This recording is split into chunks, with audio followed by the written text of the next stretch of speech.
Bueno, muy buenas tardes, gracias a todos por estar hoy día presentes.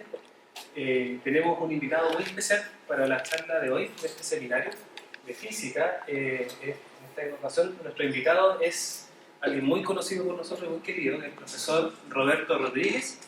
Para que conozcan un poco acerca del profesor Roberto Rodríguez, él hizo su licenciatura en Cuba. Después tomó un avión, viajó a Brasil y hizo su doctorado en la Universidad Federal de Pernambuco y actualmente trabaja como profesor asociado en la Universidad Católica. El área de investigación del profesor Roberto Rodríguez es básicamente su amplio espectro magnetismo. Y el trabajo que nos va a presentar a continuación sobre spin currents as a probe of quantum effects, me imagino que tiene que ver con algún proyecto Fondesit relacionado de cómo poder detectar corrientes de spin y cuáles son los fenómenos cuánticos asociados a estas corrientes. Así que ahora le cedo la palabra al profesor Roberto Rodríguez y espero que disfruten la charla. Gracias Daniel por la invitación. Me alegra mucho estar acá, ver colegas, ver a Miguel nuevo. Ya yo les voy a hablar un poco sobre lo que he estado haciendo en los últimos tiempos y al final sobre hacia dónde nos estamos moviendo un poco ahora, ¿no? Y tratando de abrir un poco el área y colaborar con colegas, incluso del área de óptica cuántica. Me parece que por acá hay algo que se puede hacer. Entonces, la charla, yo trato siempre de la primera parte, son como 45-50 minutos, ¿no? Sí. La primera parte le dedico bastante tiempo a la introducción de los conceptos para que no sea una charla un poco aburrida y que la mayoría pueda entender, porque a veces uno trabaja en áreas muy específicas, eso lo entiende uno y un par de colegas, ¿no? Y van a ver que son cosas que se pueden... lo mejor que tiene esto es que uno puede hacer experimentos que no son tan complicados y que pueden medir cosas que de fondo son sofisticadas. El origen de los efectos todos son cuánticos relativistas incluso. Y las mediciones son macros, o sea, uno puede medir señales de microvolts. Ahí vamos a ver. Entonces, yo voy a partir básicamente primero una motivación y después qué es lo que uno entiende como una corriente de spin, cuáles son los fenómenos que están involucrados con esta propagación de corriente, el efecto Hall de spin, efecto Hall de spin inverso, bombeamiento de spin, en fin. Y vamos a ver cómo estas corrientes pueden ser utilizadas para inclusive sondear efectos cuánticos y incluso materiales cuánticos, ¿no? Como aislante topológico, etc. Bueno, como motivación, por eso que está acá esta figura de esta es la cabina de los cohetes que nos... Esta es la cabina del cohete que nos llevó a la Luna. Y ahí pueden ver que todo es analógico y esta es la cabina del nuevo cohete de la empresa de Elon Musk. Todo absolutamente automatizado. Lo increíble es que son 50 años de diferencia entre una foto y otra. Eso es muy poco tiempo para la cantidad de cosas o sea, tecnológicamente es poco tiempo, pero hoy en día la tecnología es buena, así que las memorias que tenían los primeros cohetes eran memorias magnéticas. ¿Y por qué son memorias magnéticas? Porque en general los materiales magnéticos tienen temperaturas de transición de fase de ferromagnético a paramagnético, o sea, cuando se pierde el orden magnético, son temperaturas muy altas, ¿ya? Estamos hablando por encima de los 600 grados, 500 grados, 300 grados. Entonces, aguantan bastante, o sea, la temperatura ambiente, inclusive 60, 70 grados Celsius, eso está frío para ahí. Y son muy robustas, son seguras, en fin. Y estas memorias, bueno, pueden ver ahí, básicamente eran cubos pequeñitos, de una pulgada, y la cantidad de memoria era ridícula para lo que nosotros manejamos hoy en día. Son memorias que eran trenzadas, son imanes de ferrita, absolutamente trenzados, y como por ejemplo uno podía leer, escribir, digamos, la arquitectura, la filosofía es más o menos la misma que uno utiliza hoy en día en las memorias de acceso aleatorio, porque uno puede en estas memorias grabar puntualmente. Entonces, si ustedes notan, está aproximadamente 45 grados, y la idea es que esté 45 grados, y uno pasa, digamos, si yo quiero escribir acá, lo que tengo que hacer es que pasar una corriente y generar un campo magnético tal que la magnetización en el anillo tenga un sentido determinado u otro sentido. Y puedo borrar también. Entonces, si yo quiero escribir, por ejemplo, yo utilizo las líneas X y mando una corriente por acá, mando una corriente por acá, y ahí voy a tener un campo que estaría en esta dirección, y ese campo magnético, ley de Ampère, básicamente ley de Ampère. Y eso va a generar, una magnetización efectiva en el disco. Y ahí ese famoso se va a quedar grabado. Ok, entonces, y esto es una memoria magnética básicamente de acceso aleatorio, porque yo puedo acceder aleatoriamente al bit donde esté, y puedo grabar también donde esté. No es lo mismo que un disco duro. El disco duro, el disco duro tiene que dar la vuelta completa y buscar dentro de la información. Acá yo puedo grabar allí, donde quiero.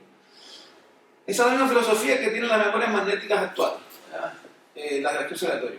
Es lo mismo. Este es el core donde voy a grabar la información.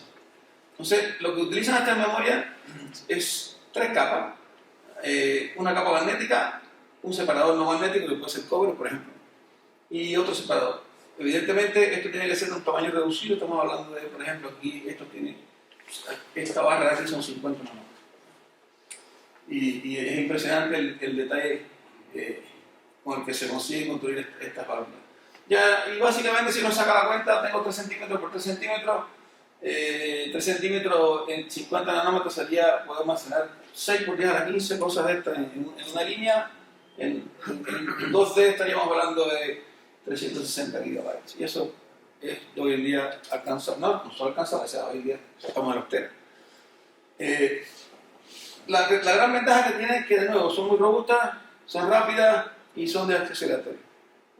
Y otras cosas que se han tratado, se pueden hacer, es que ellas responden con corriente crítica, de manera tal que uno podría intentar simular acciones que podría, digamos, como si fueran en las neuronas, ¿no? Que también tienen corriente de estrecho. Pero esto funciona con fenómenos que son conocidos desde más o menos 1998, el efecto de la transferencia gigante. No voy a tener ahí. ¿Cómo funciona entonces? Y hay otras que son las que funcionan con el efecto de torque de spin. ¿Cómo funciona el efecto de torque de spin? Lo que yo hago, por ejemplo, es pasar una corriente por esta línea, digamos que quiero grabar acá. O sea, voy a pasar una corriente por aquí. La primera capa es una capa magnética, supongan que tiene el momento magnético está en una dirección, que está acá. Los electrones pasan, esa corriente de electrones es una corriente que no está polarizada en spin. ¿Por qué? Porque estoy pasando una corriente por un cable. En la electrónica convencional tengo tantos electrones con spin por un lado como para otro, pero cuando los electrones pasan por la primera capa se polarizan. O sea, hay una interacción de intercambio entre el spin y el momento magnético. Se polarizan, pasan por el material no magnético. El material no magnético es lo suficientemente fino como para que la corriente no pierda esa polarización.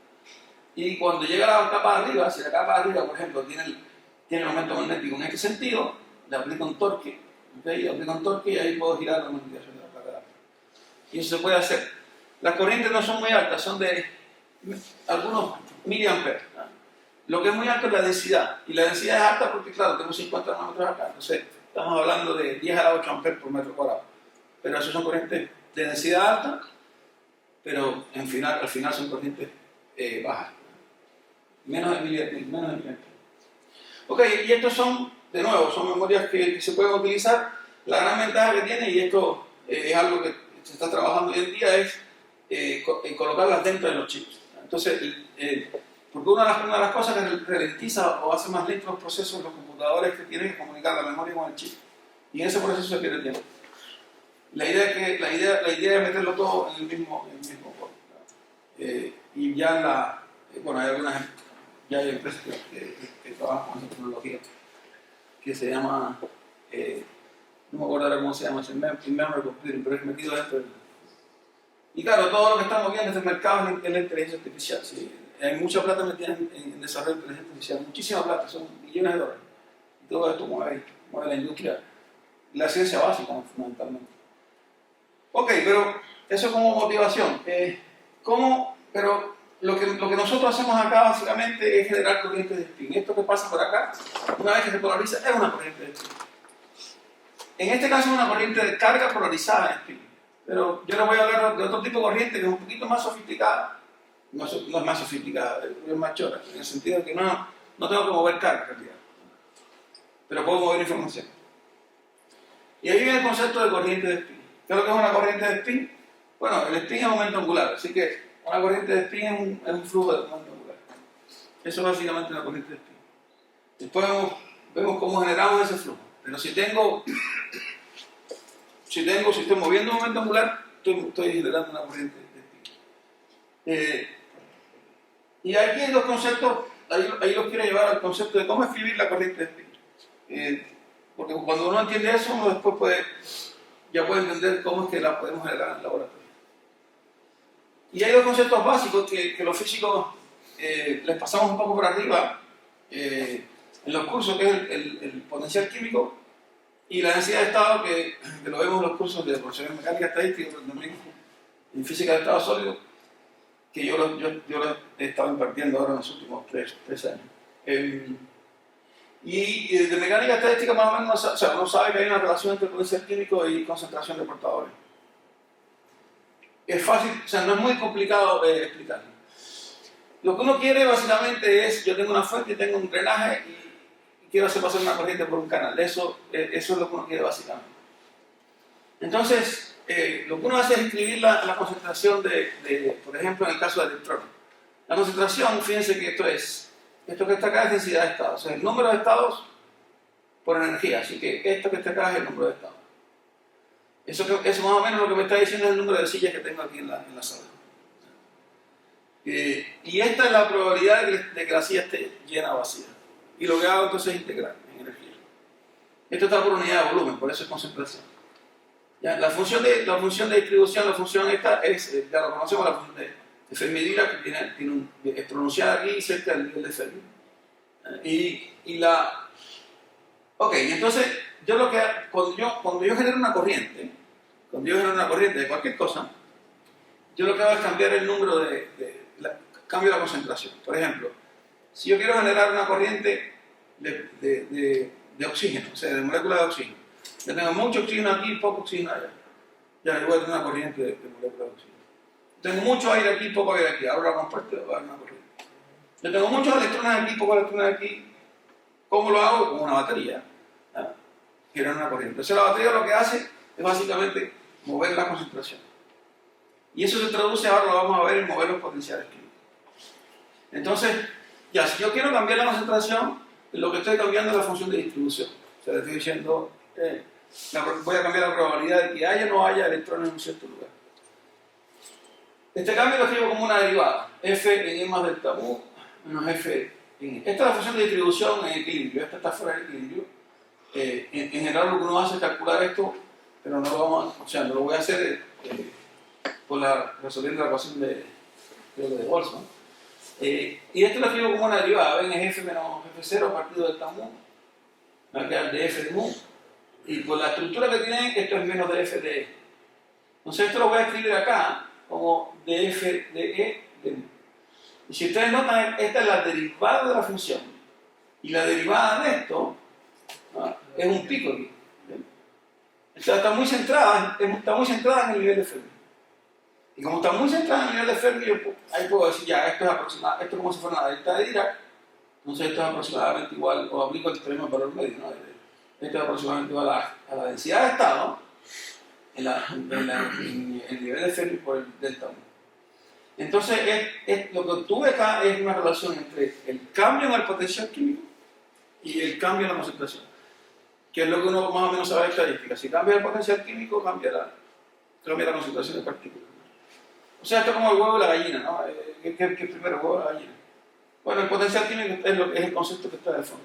Entonces, lo que hace una batería es cambiar los potenciales químicos. Y eso hace que cambie la concentración de partículas. Y si cambia la concentración de partículas, tengo corriente. Entonces, ¿cómo escribo la corriente? La corriente la escribo como, por ejemplo, si yo tengo una corriente de difusión, es esto es corriente de carga, fíjense, carga por el gradiente de concentración, por un coeficiente que es el coeficiente de difusión. El gradiente de concentración es, ¿por qué? O sea, porque es una, fíjense que es menos el gradiente, porque yo tengo más partículas acá que allá, entonces tengo un gradiente de concentración que aumenta para acá, entonces menos el gradiente. Y eso me da una corriente de difusión. Y el delta N ya lo relacioné con el G. Entonces, esto lo puedo escribir en función del gradiente de potencial química. ¿Okay? Ya, y aquí aparece la densidad de estado evaluada en el nivel de fe. Ya, entonces, si tengo un gradiente de concentración, si la concentración aumenta para allá, o sea, tengo más partículas acá que acá, voy a tener una corriente. Ya, y la corriente total.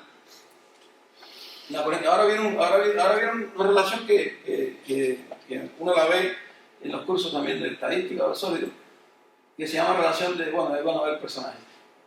Pero la deducción es simple. La corriente total, la densidad de corriente, la corriente que me da, por ejemplo, en el campo eléctrico, yo valgo un campo eléctrico externo, voy a tener una corriente. Y la corriente de difusión, que es esta de acá.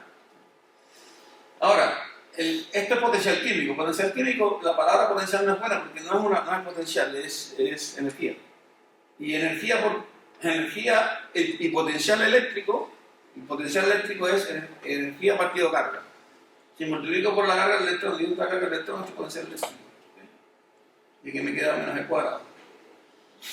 Y menos phi, menos gradiente de phi, la carga es como el electrón de carga. Menos gradiente de phi es el campo eléctrico, así que me queda el campo eléctrico. Y cuando el circuito está abierto, la corriente es cero. Entonces esto es igual a esto. ¿Ya? Entonces esta es la conductividad eléctrica. Entonces la conductividad eléctrica es proporcional a la densidad de estado y al coeficiente de difusión. Y eso se llama relación de Einstein. Entonces este gallo probablemente estaba aburrido. Y dijo, déjame en la oficina patente. Claro, exactamente, estaba aburrido en la oficina patente y dijo, la conductividad tiene que haber algo cuántico en ella. Y esto de acá es el modelo clásico de Drude. Y esto que está acá, aquí realmente uno ve que por qué, o sea, ve que aquí está metida la parte cuántica, ¿no? Y de hecho, si no fuera por esto, no debería haber mucha diferencia entre la conductividad eléctrica del cobre, el hierro, el platino, el tántalo, porque todos tienen más o menos la cantidad de electrones. La diferencia está en la densidad de estados en el nivel de Fermi. ¿Cuánto vale? Y claro, ojo aquí, ahora vamos a ver una cosa que nos va a quedar claro, porque también hay metales, o sea, los metales ferroeléctricos polarizan la corriente. Y no sale el concepto de corriente eléctrica. Ya, entonces, ya tengo la conductividad eléctrica, aquí tengo entonces la corriente, multiplico por ello entre ellos, va a quedar entonces que la corriente la puedo escribir como conductividad partido carga gradiente de potencial químico. Entonces, esto es como el huevo, ¿no? La corriente de carga o la corriente de lo que vaya a de cualquier cosa, porque esto es más general, el gradiente es proporcional al gradiente de potencial químico. De cualquier cosa. Ajá. Entonces, ¿qué es lo que sucede? Que en general, o sea, por ejemplo, en los materiales ferromagnéticos eso es muy evidente. Hay potenciales químicos para dos tipos de electrones. Hay potenciales químicos para electrones con spin up y down, no son iguales los potenciales químicos. En general. Entonces, ¿qué es lo que uno dice?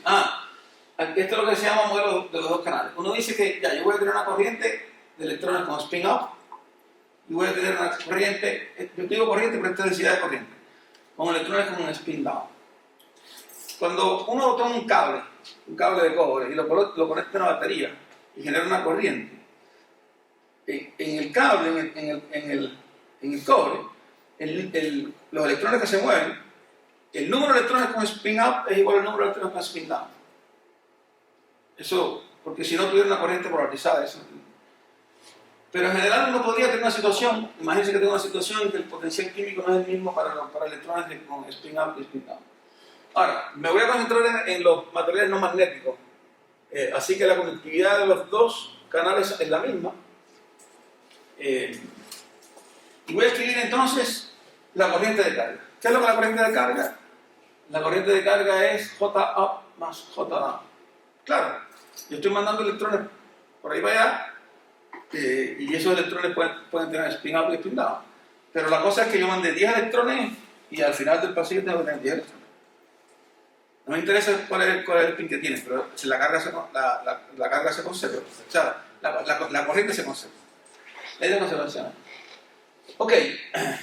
¿Y cómo lo escribo? Bueno, lo escribo como la suma de esto más la suma de esto mientras que eso. Estoy considerando que los sigmas son iguales. Pronto. Pero esa es la corriente de carga, esa es la corriente eléctrica que nosotros conocemos.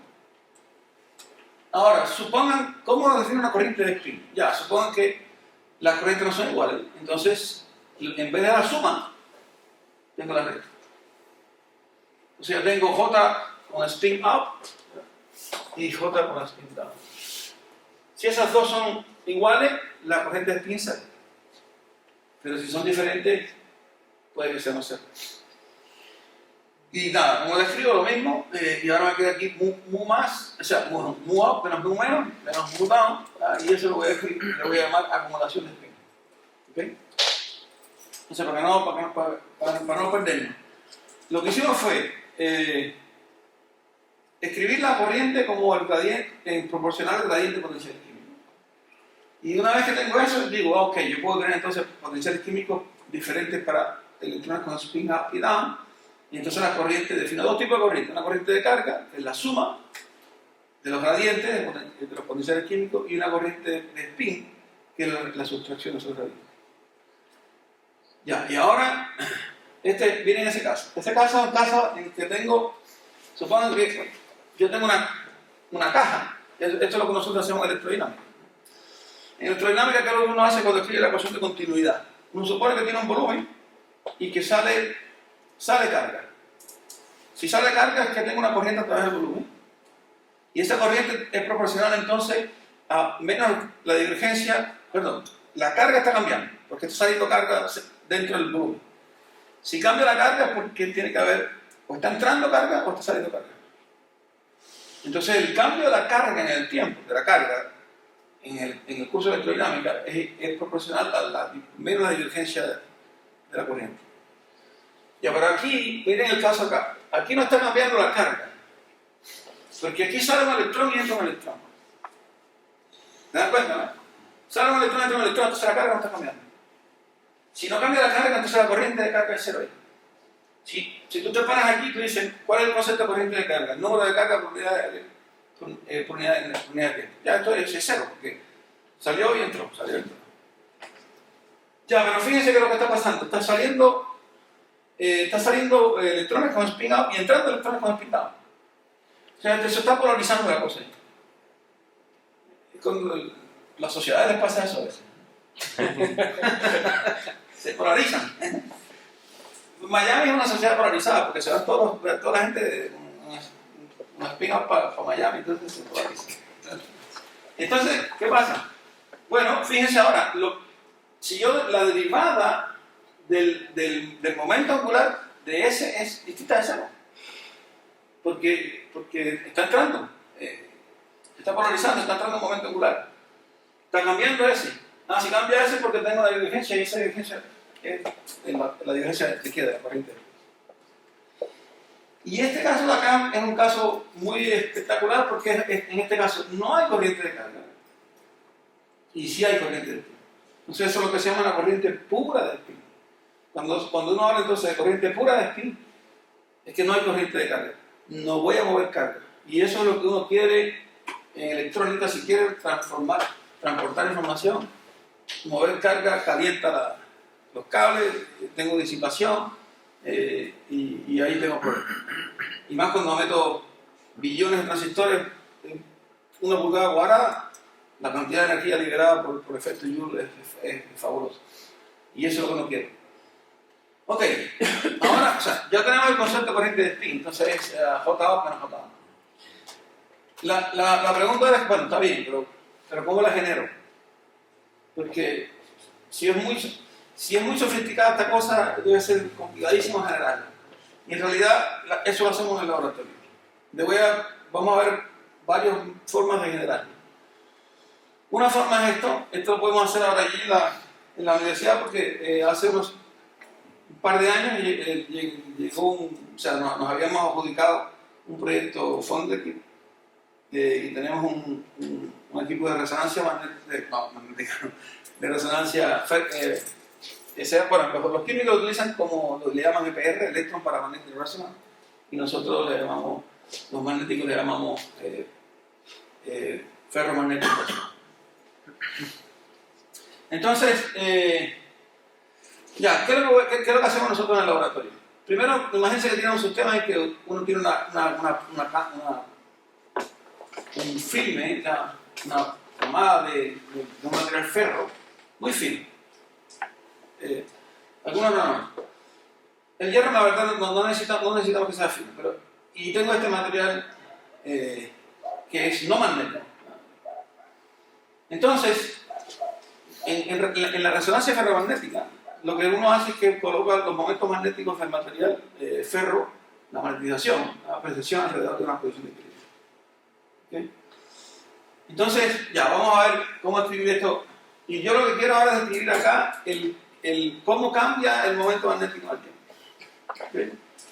Entonces, bueno, primero, ya estoy hablando de momento magnético, no estoy hablando de momento angular, pero el momento magnético, el delta M, en la dirección de Z, sería GMV, este es el magnetismo de Bohr, número de electrones con spin out menos número de electrones con spin down.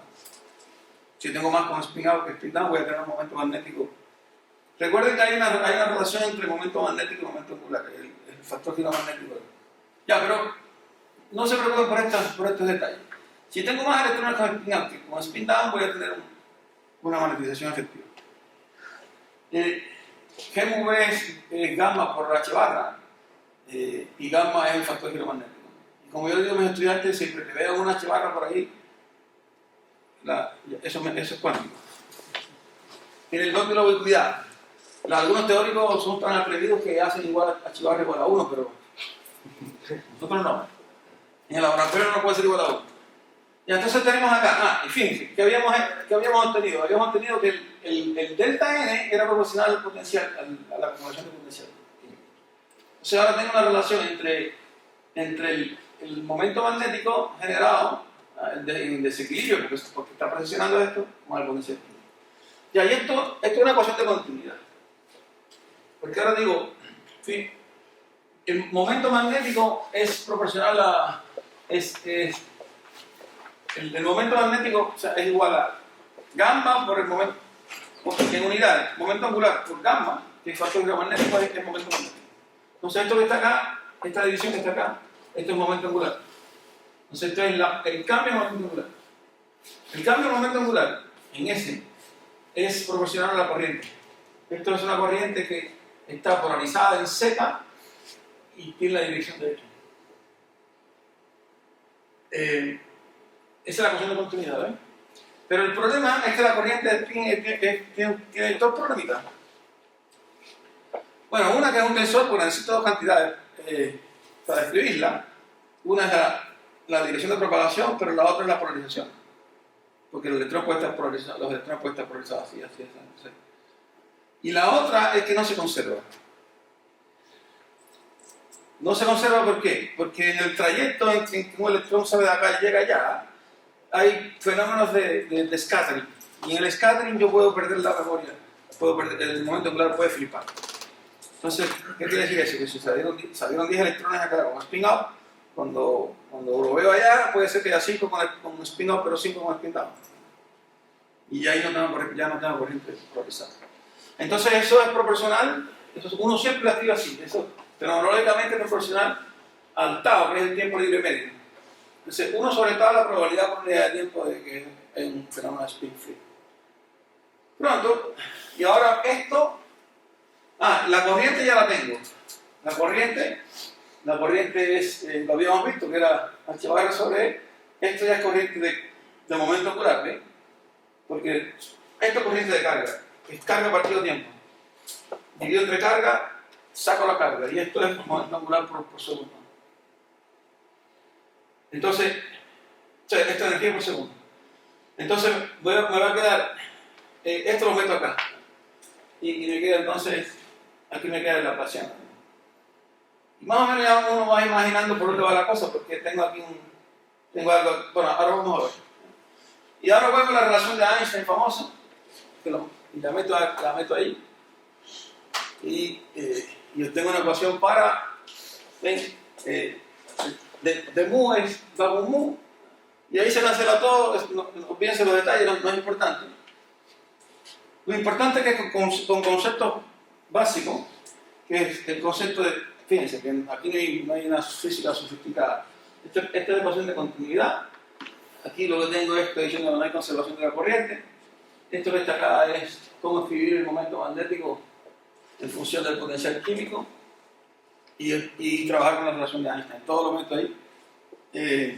Y yo tengo una ecuación de este tipo. Bueno, voy a suponer que tengo el proceso que es armónico, mu va con i omega t.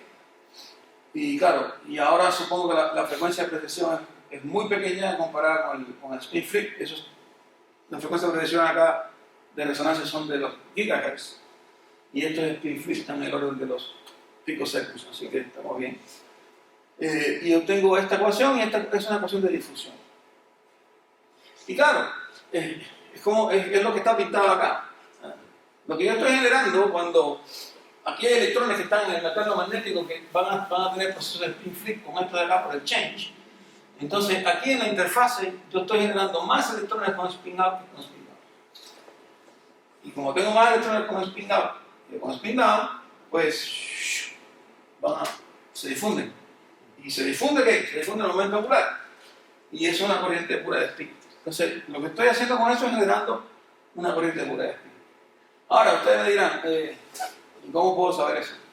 Porque si lo tengo que medir. Ahora vemos cómo medirlo, pero básicamente lo que tengo es un proceso de difusión, ¿no? Entonces, esto mirado desde arriba, mirando la componente transversal, estoy bombeando momento angular. Y toda esta teoría está en este trabajo acá, en 2002. Yo me acuerdo muy bien que yo comencé el doctorado en esa época y no entendía absolutamente nada. Porque es un paper teórico. Y con estos conceptos de potencial químico, acumulación de spin, uno sale, o sea, cuando uno está en la carrera no los ve tan aterrizados. Y ahí lo ven. Lo que me genera una corriente es un gradiente de potencial químico. ¿Corriente de qué? De cualquier cosa. Puede ser corriente de momento angular. Ok. Entonces, ahora viene un problema. Y el problema es cómo detectar que tengo una corriente de spin. Hay una forma de detectarlo.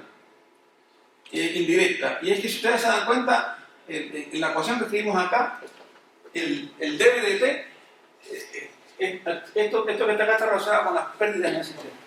Entonces, cuando uno tiene un proceso de resonancia, uno no tiene una delta, sino que tiene una lorentziana que tiene cierto ancho. Ese ancho es proporcional a eso. Y uno detecta, cambiando el material acá, uno detecta que ese ancho cambia. Y eso está relacionado con la corriente de spin. Esa es una forma de hacerlo. Pero ahora hay otra forma. Y la otra forma se llama efecto Hall de spin. ¿Qué tiene que ver con Roberto Carlos? Nada. Pero hay mucha gente preocupada en esa forma. Lo que tiene que ver es otra cosa. El efecto, en la figura de la izquierda lo que están viendo es una corriente de carga. Fíjense, tengo una corriente de carga en la dirección X, ¿no? Entonces tengo partículas que se mueven. Y esta es una corriente pura de carga, porque tengo electrones con spin up y spin down moviéndose en una dirección. A la derecha lo que tengo es una corriente pura de spin. Tengo electrones con spin up para allá y con spin down para acá. Entonces no tengo corriente de carga, porque tengo esto, ¿vale? Entonces, entró una carga, salió una carga. Entró una carga, salió una carga. No hay corriente de carga. Lo que hay es corriente de spin. Ya, y existe un efecto que se llama efecto Hall. El nombre de Hall recuerda el efecto Hall que uno estudia en electricidad y magnetismo, que uno tiene una carga que se mueve, tiene una cierta velocidad, un campo magnético, y hay velocidad, campo magnético, y hay una fuerza transversal. Entonces me desvía la carga transversalmente. Aquí no estoy desviando carga, fíjense que no hay campo magnético, pero el efecto es el siguiente: una corriente de carga genera una corriente de spin. El efecto fue descubierto, no descubierto, sino publicado básicamente porque en el año 71 en la revista, una revista de la Unión de Repúblicas Socialistas Soviéticas, la URSS, y fue el año en que yo nací. Por eso yo me dediqué a esto. Y después fue redescubierto en el año 99 por este señor, y bueno, ahí vean que le coloca el nombre, pero dice lo siguiente: dice, cuando una corriente de carga circula un material paramagnético, o sea, cobre, paladio, tántalo, oro, una corriente transversal de spin, o sea, un desbalance en los potenciales de spin ocurre. Y eso se llama spin Hall effect. Entonces vean, lo que estoy teniendo aquí es lo siguiente: yo tengo corriente de carga, ¿sí? Y ahora pasa esto. Corriente de carga y ahora esto es corriente de spin. Esto es corriente de spin. Un electrón que se mueve para allá, una spin down, otro se mueve para acá. Entonces yo puedo generar corriente de spin en materiales. No en todos los materiales. ¿Por qué? Bueno, y hay efectos que son intrínsecos que tienen que ver con las bandas, la famosa fase de Berry, que te lleva a una velocidad anómala, y hay efectos que son extrínsecos que tienen que ver con las impurezas. Entonces las impurezas es un poquito más fácil de entender. ¿Qué es lo que pasa cuando, imagínense que ustedes son un electrón y ven una impureza, un ion que ustedes se mueven para allá, así que el ion se mueve para arriba ustedes? O sea, básicamente lo que pasa en el átomo, la interacción spin-órbita. En el sistema de referencia de la Tierra, el Sol se mueve alrededor de la Tierra. En el sistema de referencia del electrón, en un átomo, el núcleo se mueve alrededor del electrón. Entonces, y ese núcleo, esto tiene carga positiva. Entonces tú tienes una carga positiva en tu sistema de referencia que se mueve alrededor tuyo, y eso es una corriente. Y esa corriente es en un campo magnético. Pero tú tienes spin, y el spin, asociado al spin hay un momento magnético. Entonces tu momento magnético, el del electrón, está linkeado con el momento angular.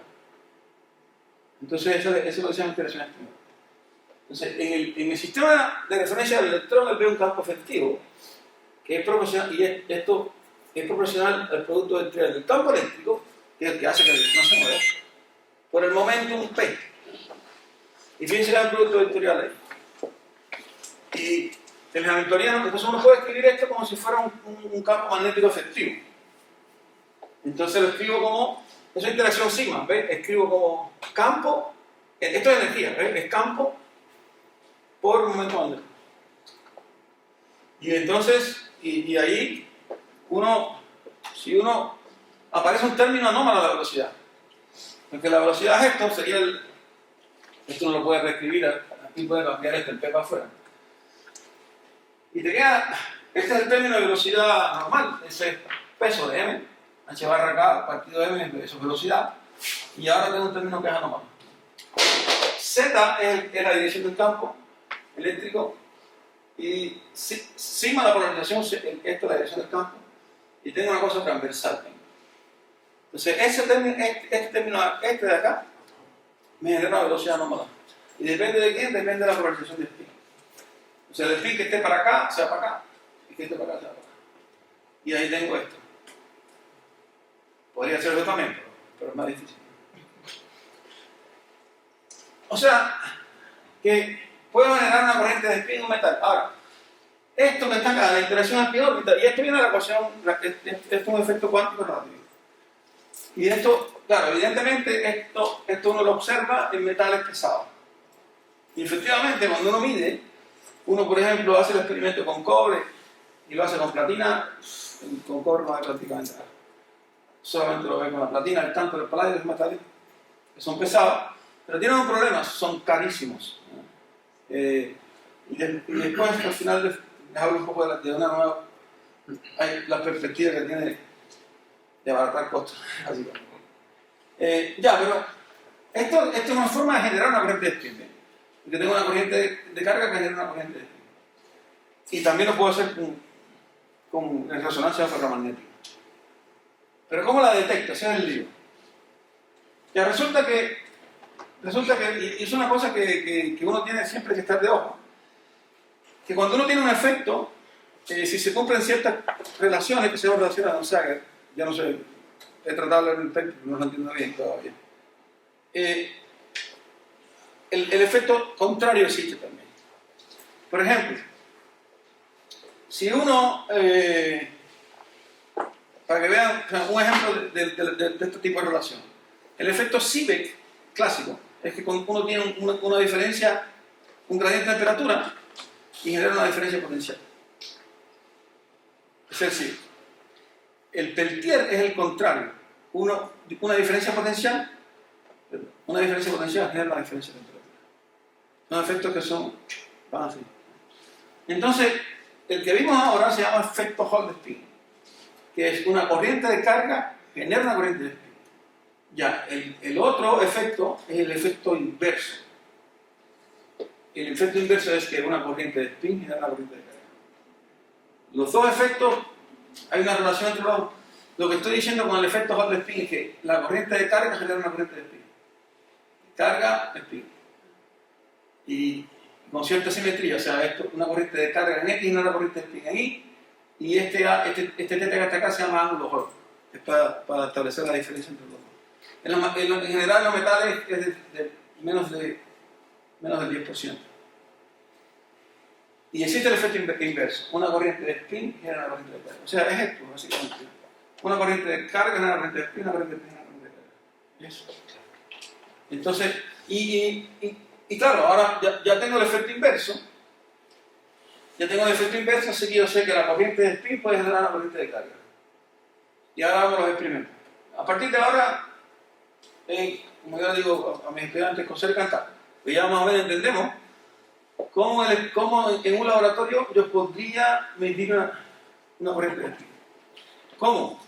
Genero la corriente de spin y vete a ver que en esta estructura que está acá, esta es polarización, esta corriente de spin, ¿ah? Y entonces voy a tener una corriente de carga. Fíjense que es un producto vectorial, así que ya yo sé dónde medir exacto, sé dónde medir y tengo que ver cuál es la huella que me deja esto. Vamos a la huella. Nosotros detectamos esto por primera vez, yo estaba en mi doctorado en el 2005, y no supimos, o sea, no sabíamos qué era lo que estábamos midiendo, para ser sincero.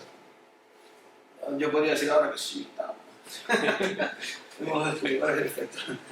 Y lo que estábamos midiendo era eso, pero un año después, y ahora el nombre está correcto, conversión de la corriente de spin a una corriente de carga por el efecto de spin inverso. Por eso les digo que tomen nota de que cuando hay un efecto que se descubre, es muy probable que el efecto contrario también. Miren lo que estamos haciendo acá. Entonces, para que vean, ¿qué es lo que hacemos nosotros en el laboratorio? Primero que hacemos los materiales, o sea, eso, y ahí también les digo, bueno, los laboratorios nuestros están abiertos si quieren colaborar. Nos está llegando probablemente ahora en enero, debe llegar una máquina, un sputtering, que vamos a poder hacer esto acá en casa. Porque en general, si no tienes donde crecer las muestras, depende de quién te las pueda dar. Depende de quién te las pueda traficar.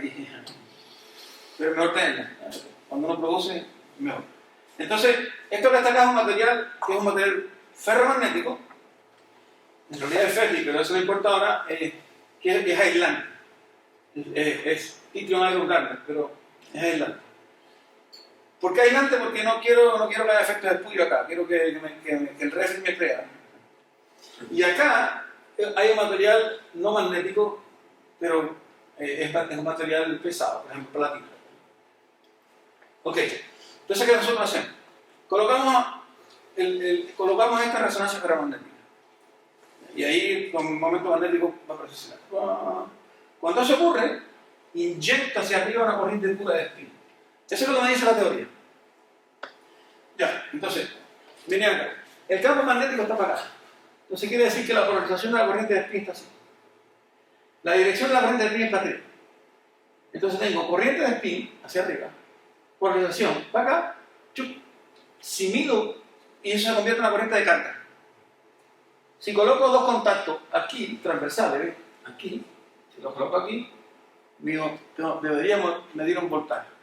¿Dónde? En la resonancia. Aquí está.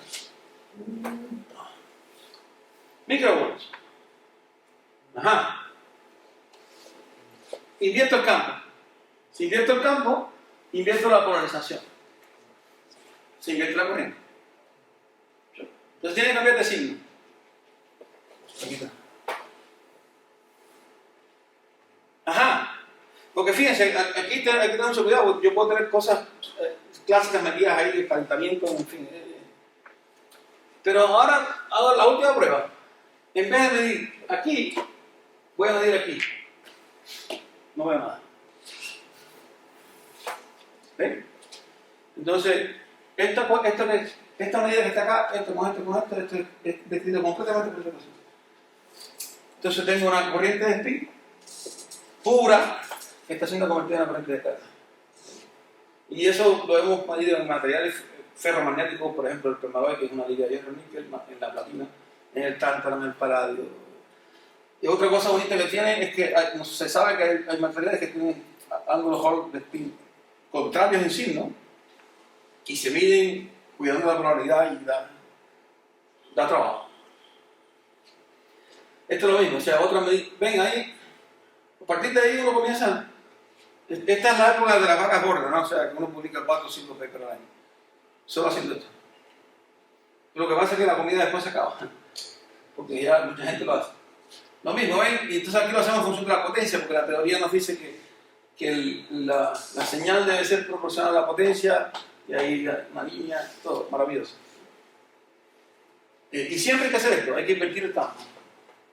Porque si inviertes el campo y te sigue dando para arriba, eso ahí tiene otra cosa.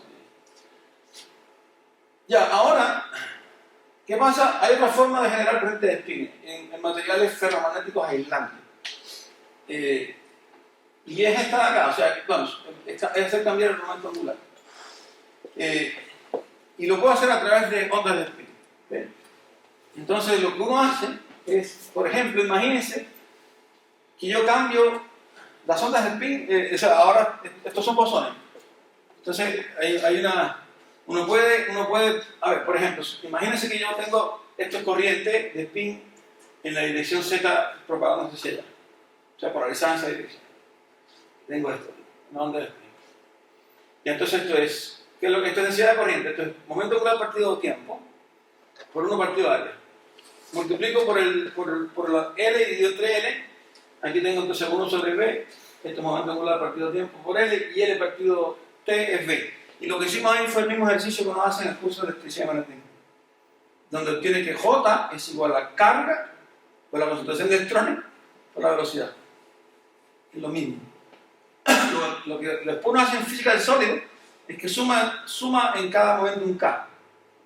Bueno, aquí estoy haciendo aproximadamente lo mismo, pero no son electrones, son magnons. Entonces el J es H barra, esto ya para poner el momento angular ahí, partido B, velocidad de grupo por el número de magnons. ¿Okay?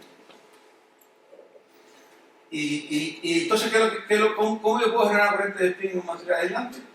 Cambia el número de magnons, genera una diferencia entre el número de magnons entre un lugar y otro, y eso te va a llevar una corriente. Y ahí eso es lo que uno puede hacer con el efecto Seebeck, pero de spin. ¿Por qué? Porque ahora estoy calentando aquí y esto lo mantengo a una temperatura menor que esta. Entonces, cuando yo cambio la temperatura, genero una diferencia en las poblaciones de los magnons, porque cuando esto está más caliente, así que el desvío es mayor. Y esto está más frío, el desvío es menor. Y eso hace que el número de magnons de un lado y de otro, el magnon es el quantum de la onda. Igual que el fonón de la onda que se propaga en elástica, bueno, acá es lo mismo, pero por una onda de spin. Y lo que estoy propagando es momento angular. Entonces no propago carga, propago momento angular, y eso lo puedo convertir entonces acá en un material no magnético, se propaga por difusión, y eso lo convierto entonces, en voltaje. Mido y lo hemos hecho. Esto se llama efecto Seebeck y tenemos ahí en mi colaboración con Sergio, tenemos la teoría para el efecto Seebeck en materiales antiferro, o sea, ferro aislante y antiferro aislante también. El antiferro es un poquito más sofisticado. Bueno, y aquí, por ejemplo, lo que uno demuestra en este efecto es que esto es proporcional al gradiente de la temperatura. Porque el gradiente de temperatura es proporcional al gradiente de la concentración de mánimos. Y eso me da la corriente. Y de nuevo, la teoría acá se súper bien. Lo que hacemos acá, por ejemplo, es colocar un módulo Peltier aquí y acá. Generamos un gradiente de temperatura hacia arriba y medimos en función del gradiente de temperatura y nos da por ejemplo, una pendiente positiva. Si cambiamos el gradiente, calentamos aquí, enfriamos acá, cambiamos el signo. Y si cambia el signo de la corriente y cambia el voltaje. O sea, siempre tienes que probar eso. Y lo hemos hecho también con materiales antiferro. Le voy a hablar de esa parte de aquí, pero los materiales antiferro son un poquito más sofisticados. Porque un material antiferro no tiene magnetismo externo, en el sentido de que tú tienes una subcapa que tiene un momento magnético para allá y otra momento magnético para acá. Cuando lo sumas te da magnetización cero. Pero no es un material magnético. Entonces, y estos materiales, bueno, fueron descubiertos en la década, o sea, bueno, la explicación fue dada por Néel, que al mismo tiempo que dio la explicación de la existencia de estos materiales, le tiró arena encima, porque dijo que son materiales muy interesantes desde el punto de vista teórico, pero no tienen ningún tipo de aplicación. Y todas las válvulas de spin estas, que les demostré al principio, la primera subcapa se traba con un material antiferro. Y hay más materiales antiferro que ferro. ¿Por qué? Porque son materiales que no son materiales puros, son materiales donde, por ejemplo, hay más de un átomo. Digamos, en este hay níquel y oxígeno. Entonces lo que sucede ahí, eso es pura mecánica cuántica. Bueno, el magnetismo es pura mecánica cuántica. Es que hay una interacción lo que se llama interacción de super exchange. Y ahí los materiales quedan trabados y tienen una anisotropía salvaje. O sea, no sé, el níquel puede tener, el óxido de níquel, a uno quebrar esto, necesita campos de 20, 30, 50 teslas. Son campos enormes. Así que son robustos. ¿Y cómo lo puedo explicar lo mismo? Mire, tengo una subcapa así y una subcapa así. Y yo puedo propagar una onda de spin en alguna subcapa y propagarla en otra. Y así lo hacemos. Escribimos para una subcapa, escribimos para la otra subcapa y la corriente la suma. Eso sí es. No descubrimos la botella. Y ahí medimos cuando no hay exchange, o sea, cuando el antiferro está desarmado, no hay nada, no está armado. Entonces, casa súper bien la teoría con el experimento. Lo bonito de acá, lo que hacemos nosotros, es que hacemos experimentos y los comparamos con teorías. Son teorías fenomenológicas, o sea, por eso que yo le decía a Felipe que yo tengo amigos míos, los amigos míos teóricos, dicen que soy experimental.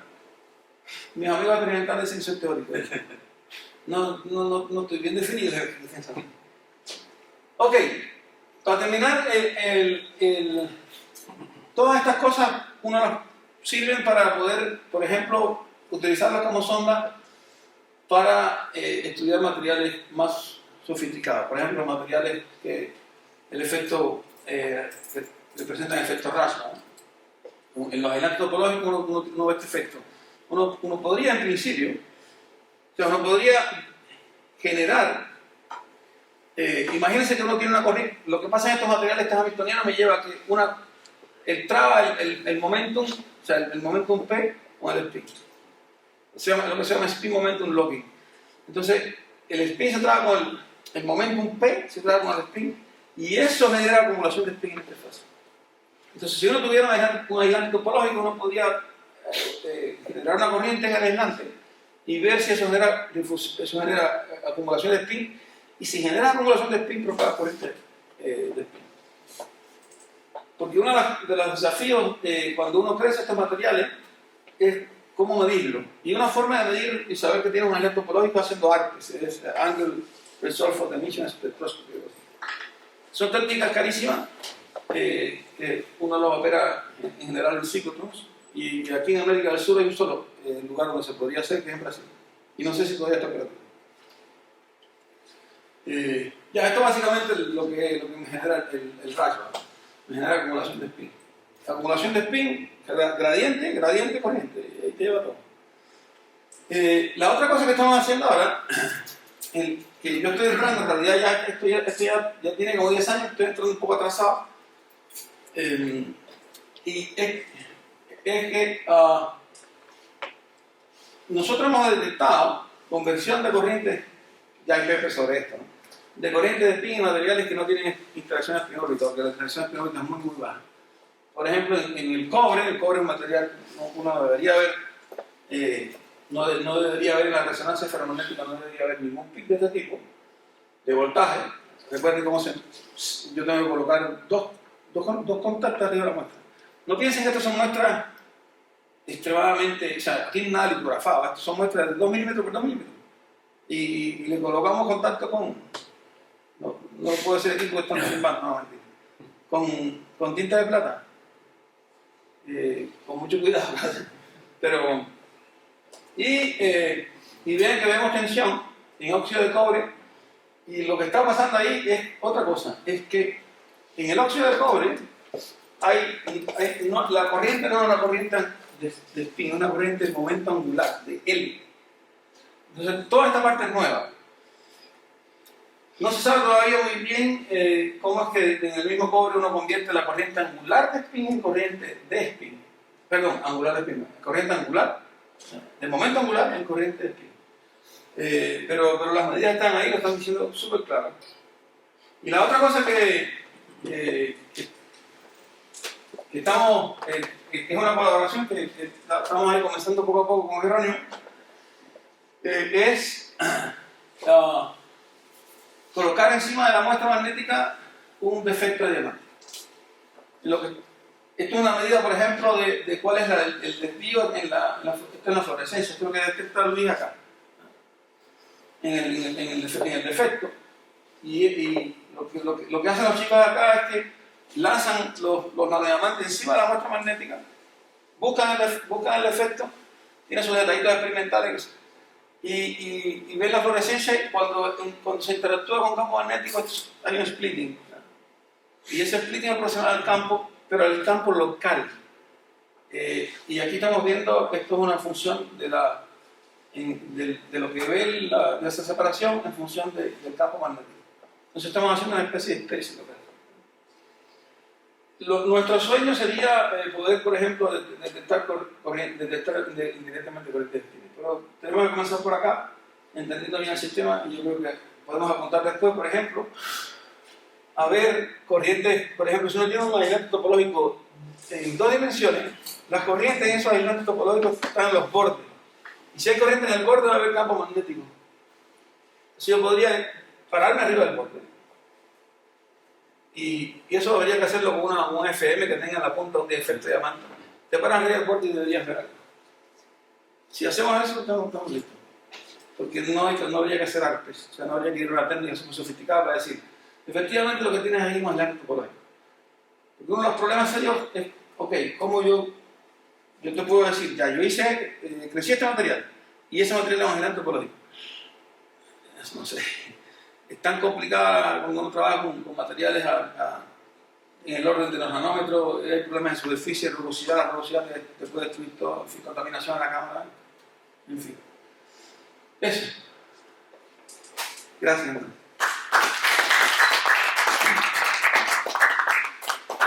Super, muchas gracias, Roberto. Tenemos tiempo para preguntas. El público, si quieren hacer una pregunta, levantan la mano y pueden acá aprovechar que tenemos al profesor. Yo tengo una, pero es que era una imagen que estaba como una de las slides antes de esa. Antes de esa. Ahí, esa. Los 2 primeros gráficos de arriba son ciclos de interés. Sí. Pero, ¿en qué sentido tiene que ver con la memoria? O sea, el sistema que está... ¿Tiene alguno de los pisitos por ahí? Yo tengo. Mira, ¿Cómo se relaciona este sistema con la memoria? Digamos, ¿es solamente que exhiba ese comportamiento o algo más? En la memoria tú tienes tres materiales. Dos son ferro 1 y ferro 2, por ejemplo. Y este es no magnético, no puede ser cobre. Y aquí tú tienes este momento magnético que está hacia acá, y por ejemplo, este que está aquí. Tú lo que quieres es que este de arriba se pueda mover fácilmente. Imagínate que colocas un campo magnético para acá y este se mueve. Pero no quieres que este se mueva. Entonces lo que se hace es que utilizas un material, puedes utilizar un material con fuerte anisotropía, pero también le puedes crecer abajo un antiferro. ¿Por qué? Porque el antiferro no te queda así. Y por aquí repite lo mismo. Entonces, lo que vas a tener ahora es una interacción de chain aquí. Entonces, y esta interacción puede ser fuerte. Cuando tú quieras invertir esto no te deja. Porque este de acá, para poder invertirlo, tendría que arrojarlo en un campo, pero salvaje. Más de 20 Tesla, eso no es posible. Imagínate en un laboratorio, yo tengo el electroimán grandote del equipo de PR, y llegas a un Tesla reventando. Pero esa inversión se busca como de alguna forma resetear la memoria. Es que imagínate, si los dos se invierten, no haces nada. Tiene que, este puede invertir y este no. Y para no resetearla, esto tú quieres que te quede siempre fijo. Siempre fijo. Lo que resetea es esto.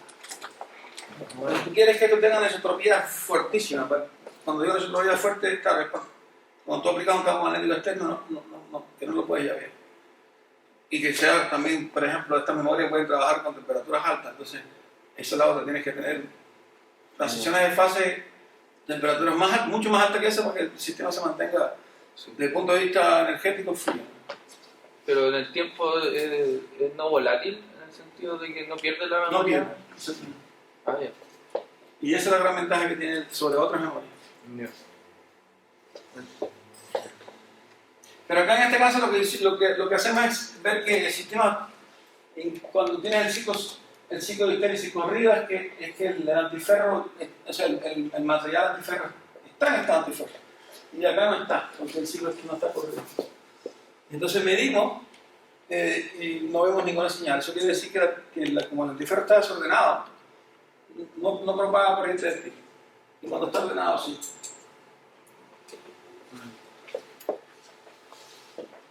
¿Alguna otra pregunta del público? Efectos de. Hablaste de transición de fase en el gráfico anterior, creo que ¿verdad?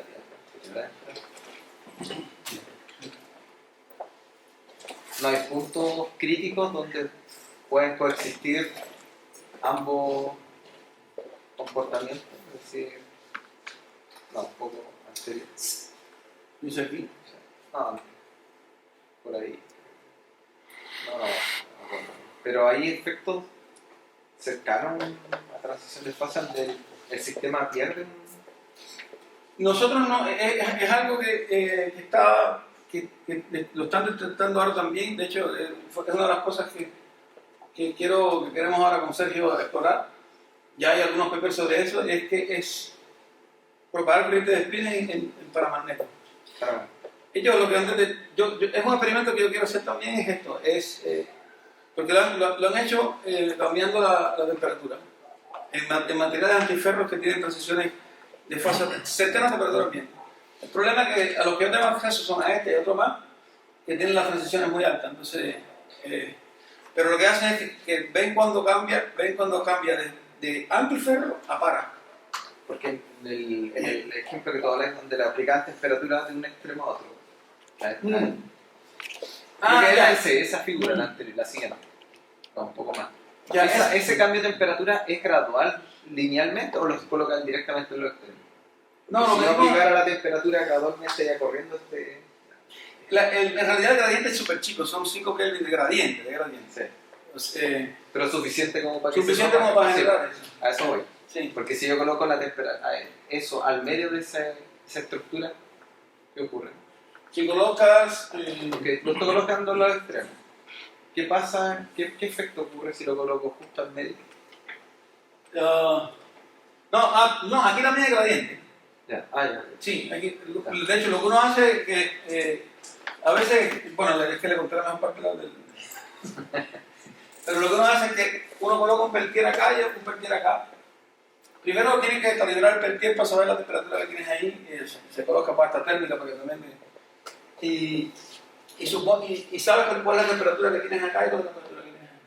Y después tienes que resolver una ecuacioncita y para ver dónde tienes la caída del gradiente. Lo que pasa es que este es aislante y este es metálico, entonces casi toda la caída de temperatura está metálica. Y ahí uno aproxima y supone que esté. Entonces cuando dice 5 Kelvin, son los 5 Kelvin acá.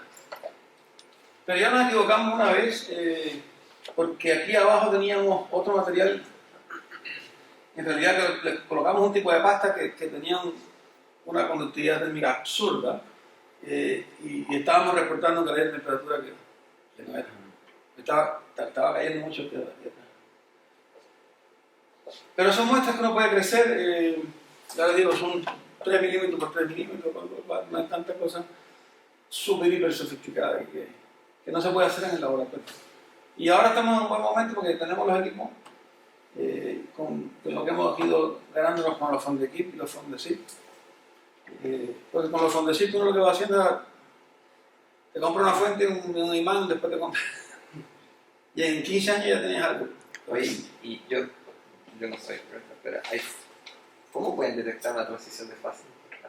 Si es que hubiese, segunda cosa. Lo puedes detectar porque, o sea, imagínate que tienes. Creo que el slide siguiente. Imagínate que tienes acá, generas una gradiente de temperatura, esa gradiente de temperatura te va a generar una onda de spin. Entonces, aquí en el metal vas a tener una corriente de spin que la convierte en una corriente de carga. Y ahora imagínate que esto tiene el mismo nivel de temperatura, pero comienza a aumentar la temperatura del sistema. Y pasa por la temperatura en que el sistema pasa de ferro a parra. Ahí vas a ver una caída muy brusca en la tensión. Evidentemente tienes que corregir esto porque la magnetización también depende de la temperatura, pero lo puedes corregir. Debería haber una caída, algo así, y después ¡pum! Pero en algunos materiales lo que han visto es que hay un pic en la transición paramagnética. Y eso todavía no. Ahí están los teóricos de todo esto de teorema de fluctuación y disipación que yo estoy tratando de entender. Gracias. ¿Más preguntas?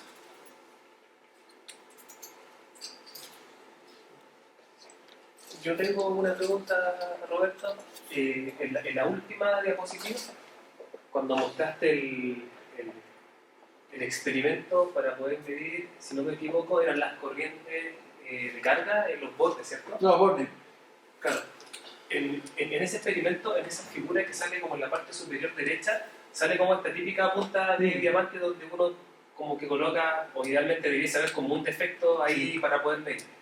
Y generalmente esa punta como se mueve, está como, cuando esto tiene fluctuaciones y está como así. Mi pregunta es si es que uno logra medir el campo magnético local o fluctuaciones de ese campo magnético, porque la punta siempre está como haciendo esto. Está como un bending, está como así. Buena pregunta, no sabría decirte, pero me imagino que lo puedan corregir electrónicamente. Se le puede hacer una medida temporal y ahí yo puedo tirar eso. Perfecto.